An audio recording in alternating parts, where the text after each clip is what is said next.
Un homme disait à une petite fille de se taire et de ne rien dire au policier qui arrivait. À ce moment-là, un policier frappe à la porte et dit à l'homme d'ouvrir la porte. Il se rend ensuite chez le policier et celui-ci lui demande si cette fille était là. L'homme a dit que non mais qu'il vivait seul dans cette maison. Le policier dit qu'il voulait voir la maison de l'homme, mais l'homme a dit qu'il ne pouvait pas le faire. Il dit que c'était contraire à la loi et qu'il ne laisserait pas le policier entrer chez lui, mais le policier a dit que même si c'était contraire à la loi, il voulait quand même voir sa maison. Pendant ce temps, une femme observait tout cela. Elle dit qu'elle savait que cet homme était très étrange et qu'elle en avait maintenant la preuve. Le policier dit alors à l'homme qu'il avait vraiment besoin d'aller aux toilettes parce qu'il avait quitté la maison trop tôt et qu'il avait besoin d'aller aux toilettes. L'homme dit au policier que s'il allait dans un restaurant et qu'il leur demandait, il était sûr qu'il le laisserait utiliser leurs toilettes. L'homme tente de fermer la porte, mais le policier l'arrête et lui dit qu'il avait vraiment besoin d'utiliser les toilettes de l'homme. L'homme renonce à se disputer avec le policier et le laisse entrer chez lui. Le policier demande où se trouvaient les toilettes de l'homme et l'homme lui dit où elles se trouvaient.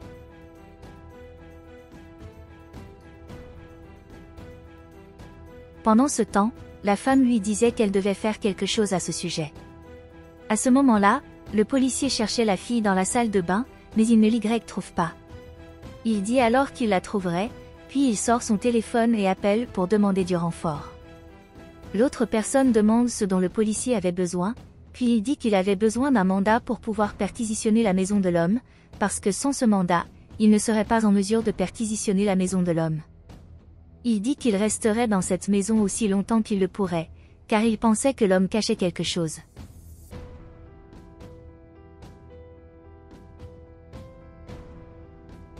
Le policier s'approche alors de l'homme et celui-ci lui demande s'il a déjà fini d'utiliser les toilettes. Le policier dit oui et s'en excuse, mais il avait vraiment besoin d'aller aux toilettes. L'homme dit qu'il n'avait pas besoin de s'excuser, puis dit à l'agent de partir, mais à ce moment-là, l'agent dit qu'il ne se sentait pas bien. À ce moment-là, l'homme enlève la couverture qui était sur le canapé, mais la fille n'était plus là. L'homme a alors demandé pourquoi le policier était entré dans sa maison et était en train de la désordre. Le policier s'excuse pour cela, mais l'homme dit qu'il n'accepte pas les excuses et lui demande de partir. Il tente alors d'expulser le policier de sa maison, mais celui-ci lui dit qu'il doit traiter les gens avec plus de respect. L'homme a alors dit qu'il traitait le policier avec beaucoup de respect, mais que celui-ci le mettait très en colère. Le policier s'excuse alors et dit qu'il s'inquiétait pour la jeune fille qui avait disparu. L'homme a dit qu'il n'avait rien à voir avec la demande du policier, bien que celui-ci lui ait ensuite demandé de le contacter si l'homme voyait quelque chose d'étrange. L'homme a dit à l'agent de partir parce qu'il devait travailler et que l'agent se mettait en travers de son chemin, mais l'agent a insisté pour que l'homme garde son numéro de téléphone. Le policier demande à l'homme s'il était sûr de dire la vérité et l'homme répond par l'affirmative et lui demande de partir. Il finit alors par pousser le policier, mais celui-ci est furieux et dit que l'homme ne pouvait pas le pousser comme ça et qu'il pourrait être arrêté pour cela. L'homme dit qu'il pourrait également être arrêté pour être entré chez lui sans sa permission, mais le policier dit que l'homme l'avait laissé entrer pour utiliser la salle de bain. Ils commencent alors à se disputer et à ce moment-là, la femme va vers eux. L'homme a dit que rien ne se passait et lui a demandé de partir, mais le policier a dit qu'il cherchait une fille disparue. La femme a dit qu'elle n'avait plus vu la fille, qu'elle se souvenait de quoi que ce soit. Elle dit qu'une fille est entrée dans la maison avec un homme, mais qu'elle ne savait pas si c'était cette fille. L'homme dit alors que la femme l'inventait et qu'il ne savait pas qu'une fille était entrée dans sa maison, mais la femme dit qu'elle disait la vérité, qu'elle l'avait vue. Le policier demande alors à nouveau à l'homme de le laisser entrer dans sa maison, puisqu'il disait qu'il n'y avait rien à y trouver, mais l'homme a dit qu'il ne laisserait pas cela se produire, parce que cette femme était folle. Il demande alors à l'homme de me laisser entrer, mais l'homme dit qu'il devrait aller chez la femme et essaie de fermer la porte. Le policier empêche l'homme de fermer la porte et lui dit de le laisser entrer, car l'homme dit que la fille n'était pas là. Il n'aurait aucun problème à le laisser entrer, mais l'homme dit que cela n'arriverait pas et force la porte à essayer de la fermer. À ce moment-là, la fille se lève en pleurant, puis elle va dans un coin et finit par laisser tomber quelque chose sur le sol.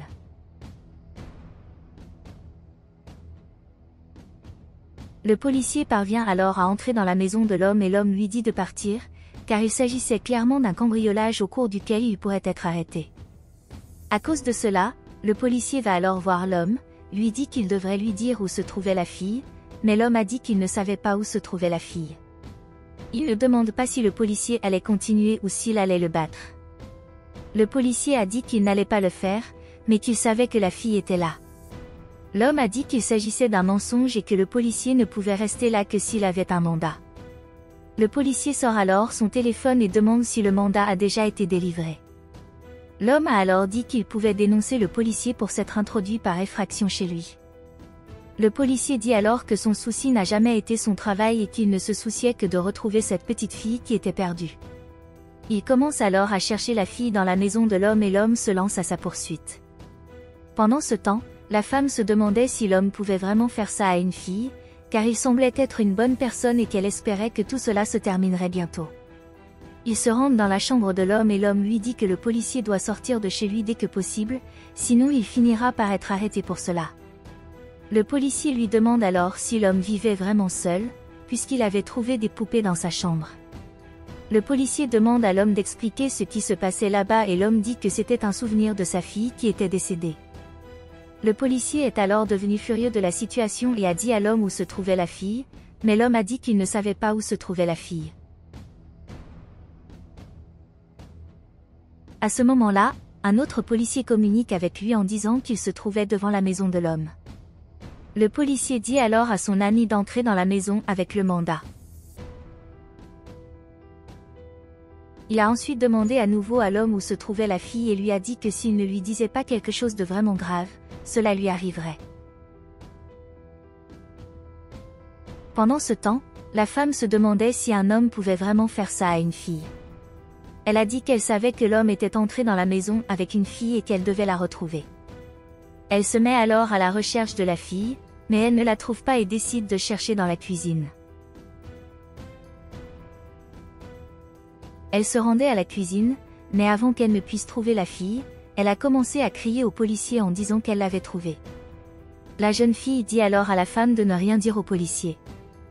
Le policier dit alors à l'homme qu'il n'a plus besoin de son aide, puis se rend chez la femme. La jeune fille était très désespérée par cette situation, mais la femme lui dit de ne pas s'inquiéter, car tout s'arrangerait. Le policier lui demande alors si elle va bien, mais bientôt l'homme arrive en lui disant de s'éloigner de la fille. Le policier dit que l'homme serait arrêté pour avoir kidnappé cette fille, mais l'homme dit que le policier serait également arrêté pour s'être introduit par effraction dans sa maison. À ce moment-là, un autre policier arrive et remet le mandat à l'agent. Il essaie d'emmener l'homme, mais la fille lui demande de ne pas le faire, parce que c'était son père. L'homme demande alors à la jeune fille si ce qu'elle disait était vraiment vrai. La jeune fille dit qu'elle s'est enfuie de chez sa mère parce que celle-ci ne l'a jamais aimée et qu'elle s'y est rendue de son plein gré. L'homme dit alors qu'il s'agissait en fait de sa fille. Le policier demande alors pourquoi l'homme n'a rien dit plus tôt. L'homme a dit qu'il n'avait rien dit car il ne voulait pas perdre sa fille à nouveau. Plus tard, la mère de la jeune fille arrive désespérément à sa recherche. Elle demande alors aux flics pourquoi l'homme n'a pas encore été arrêté et elle essaie de prendre la fille, mais la fille lui dit de rester loin d'elle. Le policier dit alors à la mère de la jeune fille qu'elle doit s'éloigner car la fille ne voulait pas l'accompagner. La mère de la jeune fille a alors dit qu'elle était confuse et leur a demandé ce qui se passait. Le policier explique alors à la mère de la jeune fille que celle-ci s'est rendue chez son père parce qu'elle voulait rester avec son père et que sa mère ne l'a pas laissé faire. Il dit que la mère de la jeune fille ne respectait pas leur accord et qu'elle ne l'a jamais laissé rester avec son père. La mère de la jeune fille a dit qu'elle ne la laisserait pas faire parce que cet homme n'était pas une bonne personne et l'homme a dit que c'était un mensonge. Prenons donc qu'il y a quelque temps, la fille est allée voir sa mère pour lui demander de lui préparer quelque chose à manger, mais que la mère de la fille dit qu'elle avait besoin de sortir de là, parce qu'elle voulait continuer à parler à son ami. L'homme dit alors à la mère de la jeune fille qu'elle est allée le voir parce qu'elle voulait être avec lui. La mère de la jeune fille dit que l'homme ne pouvait pas la jeter pour les erreurs qu'elle avait commises dans le passé, mais l'homme a dit que c'était à cause d'elle, qui n'a jamais bien traité sa fille. Il lui a dit qu'elle était alcoolique et que, pour cette raison, ils n'étaient plus ensemble.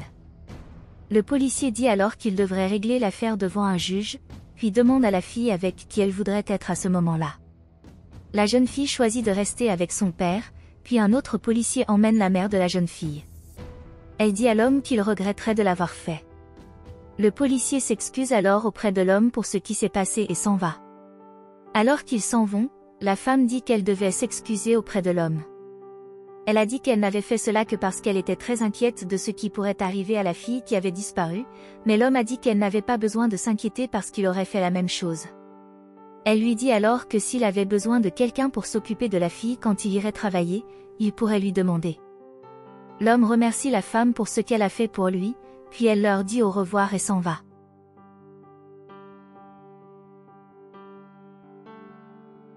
Quand elle part, l'homme lui dit qu'il devrait maintenant résoudre la situation de la fille avec sa mère, mais qu'elle n'a pas à s'inquiéter car, bien qu'elle soit alcoolique, elle était une bonne personne. Il dit que maintenant ils pourraient être ensemble pour toujours et la fille dit qu'elle aimait beaucoup son père.